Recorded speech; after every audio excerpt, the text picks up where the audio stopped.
अगर मैं तुमसे यह कहूं कि यह संसार किसी भूल से नहीं बना, किसी पाप से नहीं बना, किसी अज्ञान से नहीं बना, बल्कि एक सचेत विस्मृति से बना है, तो उपनिषद कहते हैं एकमेवाद्वितीयम, एक ही है, दूसरा नहीं।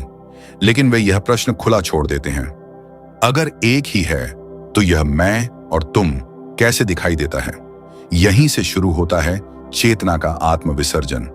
यह विसर्जन पतन नहीं है, यह गिरावट नहीं है, यह ब्रह्म का अज्ञान में गिर जाना नहीं है। यह वह क्षण है जब अनंत चेतना स्वयं को सीमित करने का चुनाव करती है। सोचो, अगर कोई चेतना सर्वव्यापी है, सर्वज्ञ है, तो उसके लिए अनुभव कैसे संभव होगा? अनुभव के लिए सीमा चाहिए, देखने के लिए दूरी चाहिए, और दूरी के लिए मैं और वह का भ्रम चाहिए। इसी क्षण ब्रह्म स्वयं को भूलता नहीं, स्वयं को एक बिंदु में समेट लेता है। यही बिंदु आगे चलकर अहम बनता है, मन बनता है, और अंततः यह पूरा संसार बनता है। इसलिए तुम्हारा दुख किसी पाप की सजा नहीं है, तुम्हारी बेचैनी किसी गलती का परिणाम नहीं है। यह उस विस्मृति की गूंज है जो ब्रह्म ने स्वयं चुनी थी। और शायद इसीलिए तुम्हारे भीतर कहीं गहरे एक अजीब सी याद है, जैसे कुछ भूला हुआ फिर से याद आना चाहता हो। यही स्मृति की छाया आध्यात्मिक खोज बन जाती है। अज्ञान नहीं, बल्कि चेतना का स्वैच्छिक संकुचन सबसे पहले एक भ्रम को तोड़ना जरूरी है। आत्म विसर्जन का अर्थ अज्ञान नहीं है। शास्त्रों में जब कहा जाता है कि ब्रह्म से माया प्रकट हुई, तो अधिकतर लोग यह मान लेते हैं कि ब्रह्म किसी तरह भूल गया, जैसे मनुष्य भूलता है। यह सबसे बड़ी गलत समझ है। आत्म विसर्जन का अर्थ है चेतना का स्वयं को सीमित कर लेना, न कि सत्य का नष्ट हो जाना। उपनिषद बार बार कहते हैं ब्रह्म न बदलता है, न घटता है, न बढ़ता है। तो फिर प्रश्न उठता है, अगर ब्रह्म अपरिवर्तनीय है तो यह संसार कैसे प्रकट हुआ? उत्तर बहुत सूक्ष्म है। संसार किसी परिवर्तन से नहीं, दृष्टि के संकुचन से प्रकट हुआ। जैसे सूर्य आकाश में है, लेकिन जब बादल आते हैं तो सूर्य नष्ट नहीं होता, सिर्फ दिखाई नहीं देता। वैसे ही ब्रह्म कहीं गया नहीं, उसने स्वयं को ढक लिया। यही ढकना आत्म विसर्जन है। यह विसर्जन इसीलिए नहीं हुआ कि ब्रह्म कमजोर था, बल्कि इसलिए हुआ क्योंकि अनुभव बिना सीमा के संभव नहीं। अनंत चेतना अगर स्वयं को देखना चाहती है तो उसे दूसरा बनाना पड़ेगा, और दूसरा बनाने के लिए उसे स्वयं को एक मानना होगा। यहीं से जन्म लेता है अहम। अहम कोई पाप नहीं है, अहम कोई दोष नहीं है। अहम वह पहला पर्दा है जिसके बिना यह खेल संभव ही नहीं। इसलिए माया कोई बाहरी शक्ति नहीं है, माया कोई राक्षस नहीं है। माया है स्मृति का जानबूझकर कम हो जाना। जैसे अभिनेता मंच पर अपनी असली पहचान भूलकर किरदार बनता है, वैसे ही चेतना अपने अनंत स्वरूप को ढककर व्यक्ति बनती है। यही कारण है कि भीतर कहीं ना कहीं हर मनुष्य को लगता है, मैं कुछ और था, मैं यहां का नहीं हूं, मैं किसी गहरे सत्य से कटा हुआ हूं। यह भावना कोई भ्रम नहीं, यह आत्म विसर्जन के बाद बची हुई अवशिष्ट स्मृति है। और यही अवशिष्ट स्मृति धर्म बनती है, ध्यान बनती है, और अंततः मुक्ति की चाह बनती है। यह प्रश्न सबसे गहरा है। अगर ब्रह्म पूर्ण है तो उसे कुछ बनने की क्या आवश्यकता थी? अगर वह आनंद स्वरूप है तो उसे अनुभव की क्या जरूरत थी? यहीं पर मनुष्य की तर्क बुद्धि चूक जाती है, क्योंकि हम अनुभव को आवश्यकता से जोड़ते हैं, जबकि यहां अनुभव इच्छा से उत्पन्न हुआ है। उपनिषद यह स्पष्ट करते हैं, ब्रह्म को कुछ पाना नहीं था, उसके भीतर कोई अभाव नहीं था। आत्म विसर्जन किसी कमी की प्रतिक्रिया नहीं, बल्कि लीला का आरंभ था। अनंत चेतना के लिए कोई दिशा नहीं होती, कोई गति नहीं होती, कोई संबंध नहीं होता। जहां सब कुछ एक है, वहां अनुभव का प्रवाह रुक जाता है। अनुभव के लिए विभाजन आवश्यक है। देखने के लिए देखने वाला और दृश्य चाहिए, जानने के लिए झाता और झे चाहिए। इसलिए चेतना ने स्वयं से कहा, मैं स्वयं को एक बिंदु बनाऊंगा ताकि स्वयं को देख सकूं।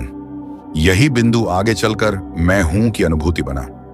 यहीं से समय का जन्म हुआ, क्योंकि जहां क्रम है वहीं समय है, जहां क्रम है वहीं स्मृति और विस्मृति का खेल है।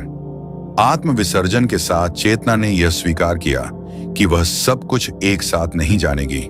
उसने अनुभव को क्रम में बांट दिया। इसी क्रम का नाम है जीवन। इसलिए ब्रह्म ने स्वयं को इसलिए नहीं भुलाया कि वह भूल गया, बल्कि इसलिए भुलाया कि अनुभव संभव हो सके। और यही कारण है कि हर जीव के भीतर एक गहरी बेचैनी रहती है, जैसे कुछ अधूरा है। वह अधूरापन किसी कमी का नहीं, बल्कि अनंत की स्मृति का है। मनुष्य उसी स्मृति को कभी प्रेम में खोजता है, कभी शक्ति में, कभी ज्ञान में। लेकिन जब तक वह यह नहीं समझता कि यह स्मृति आत्मविसर्जन की छाया है, तब तक वह बाहर ही खोजता रहेगा। माया कोई शक्ति नहीं, स्मृति का पर्दा है। अक्सर माया को एक रहस्यमय शक्ति की तरह प्रस्तुत किया जाता है, जैसे वह ब्रह्म के बाहर से आई हो या किसी दैवी छल की तरह चेतना को बांध लेती हो। लेकिन यह समझ आधी अधूरी है। माया कोई स्वतंत्र सत्ता नहीं है, माया कोई शत्रु नहीं है। माया का जन्म आत्मविसर्जन के स्वाभाविक परिणाम के रूप में हुआ। जब चेतना ने स्वयं को सीमित किया, तो उसने यह भी स्वीकार किया कि वह सब कुछ एक साथ स्मरण नहीं करेगी। यही स्मरण का संकुचन माया कहलाया। इसलिए माया अंधकार नहीं है, माया अज्ञान नहीं है, माया है आंशिक ज्ञान। जैसे कोई व्यक्ति सपना देख रहा हो, सपने में वह पूरी तरह अज्ञानी नहीं होता, लेकिन वह यह भी नहीं जानता कि वह सपना देख रहा है। वह आंशिक रूप से जानता है और आंशिक रूप से भूल चुका होता है। यही स्थिति माया है। आत्म विसर्जन के बाद चेतना ने स्वयं को मन, इंद्रियों और स्मृति के ढांचे में बांध लिया। इन ढांचों का उद्देश्य चेतना को कैद करना नहीं, बल्कि अनुभव को संभव बनाना था। इसलिए माया की सबसे बड़ी चाल कष्ट नहीं है, माया की सबसे बड़ी चाल सुख है। दुख मनुष्य को प्रश्न करने पर मजबूर करता है, सुख उसे संतुष्ट कर देता है। इसीलिए माया प्रहार नहीं करती, वह आराम देती है। माया कहती है, यहीं रुको, यही पर्याप्त है, यही वास्तविकता है। और जब चेतना इस आराम में अपने मूल स्वरूप को भूल जाती है, तो बंधन बनता है। इसलिए माया का अर्थ है वह व्यवस्था जो विस्मृति को स्थिर बनाए रखे। माया के भीतर रहते हुए चेतना पूरी तरह नष्ट नहीं होती। इसीलिए मनुष्य कभी कभी अचानक जाग उठता है, किसी दुख से, किसी प्रेम से या किसी मौन क्षण से। ये क्षण माया में दरार है, और ध्यान का अर्थ है इन दरारों को चौड़ा करना, ताकि आत्मविसर्जन का पर्दा धीरे धीरे पतला हो सके। जब आत्मविसर्जन हुआ, तब केवल एक घटना नहीं घटी, एक तंत्र बन गया। यह तंत्र धीरे धीरे तालक्रम में हमारी ही जीवनी के साथ जुड़ गया। पहला तत्व था प्रत्यय।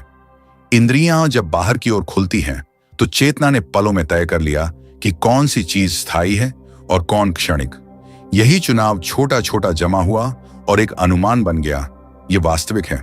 ध्यान से देखो, वही अनुमान बार बार दोहराया गया और एक भरोसा बन गया। भरोसा ही फिर वास्तविकता जैसा काम करने लगा। दूसरा तत्व था संस्मरण अवस्थाएं। हर अनुभव ने अंदर एक छाप छोड़ी, कुछ सुखद, कुछ दर्दनाक। ये छापें आपस में जुड़कर ऐसे नेटवर्क बना देती हैं जो स्वतः चलने लगते हैं।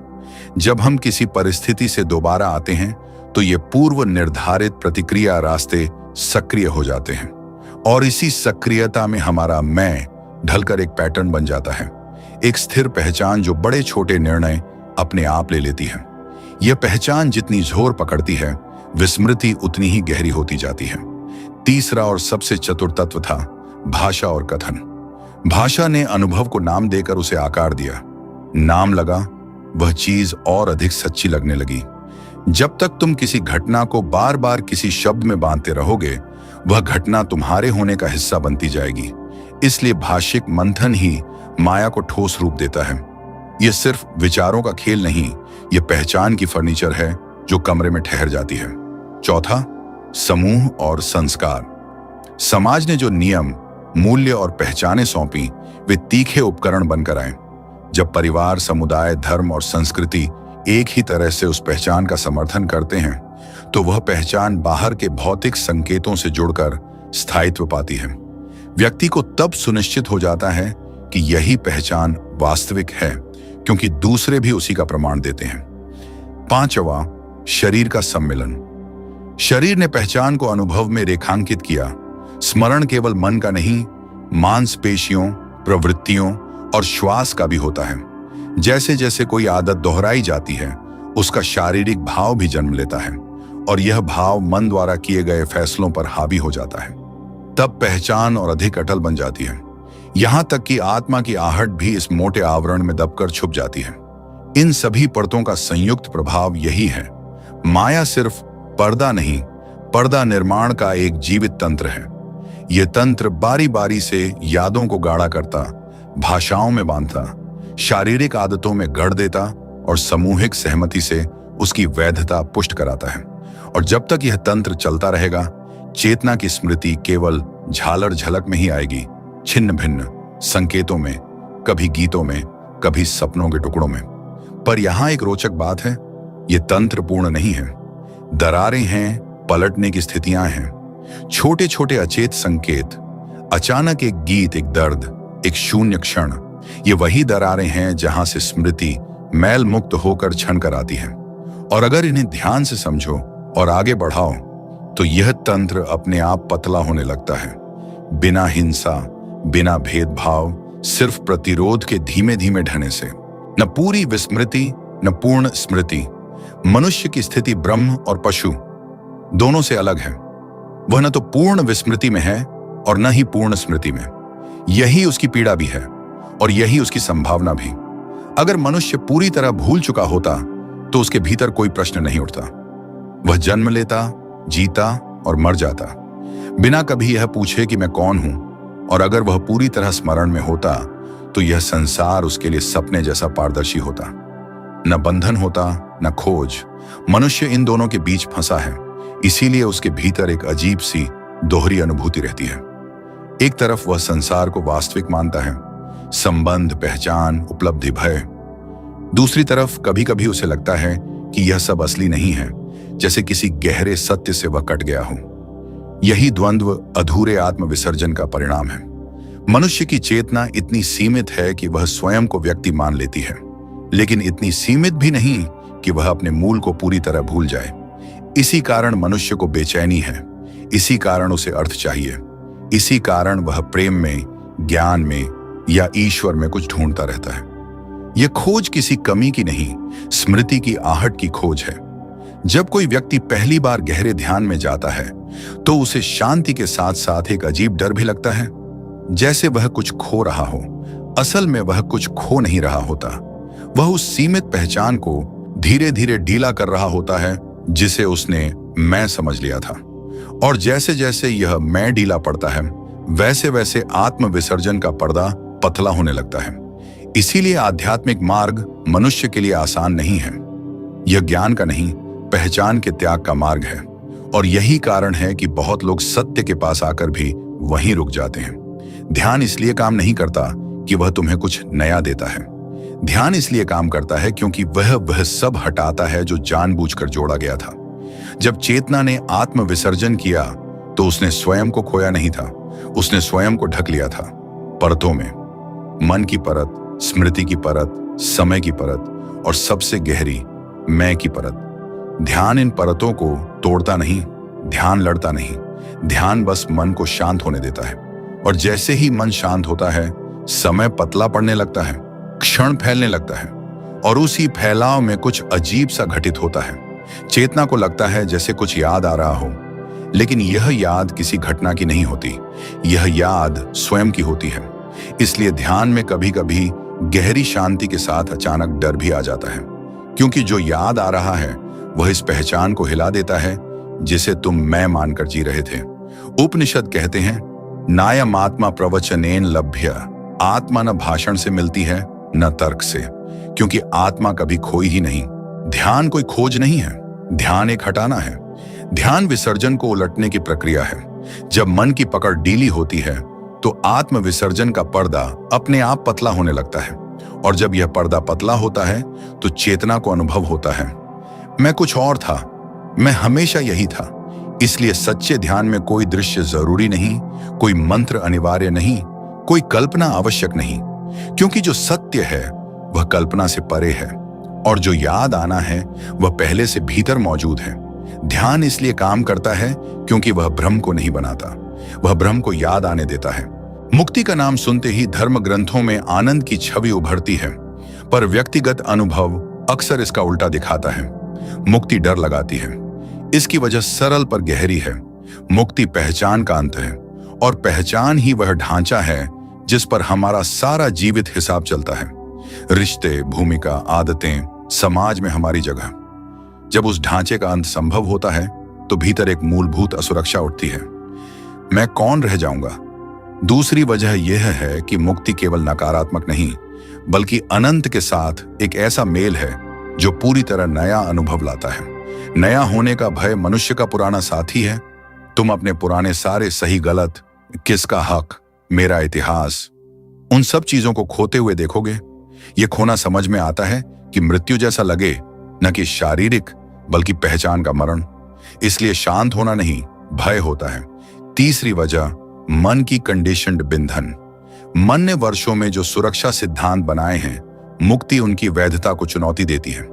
मन कहता है यहां तो जीने का तरीका है, अगर यह खत्म हुआ तो तुम असुरक्षित हो जाओगे। इसलिए मन अक्सर आध्यात्मिक अनुभव के पास आते आते पीछे खिंचाव करवा देता है। वापस आओ, पहले के ढांचे पर लौट आओ।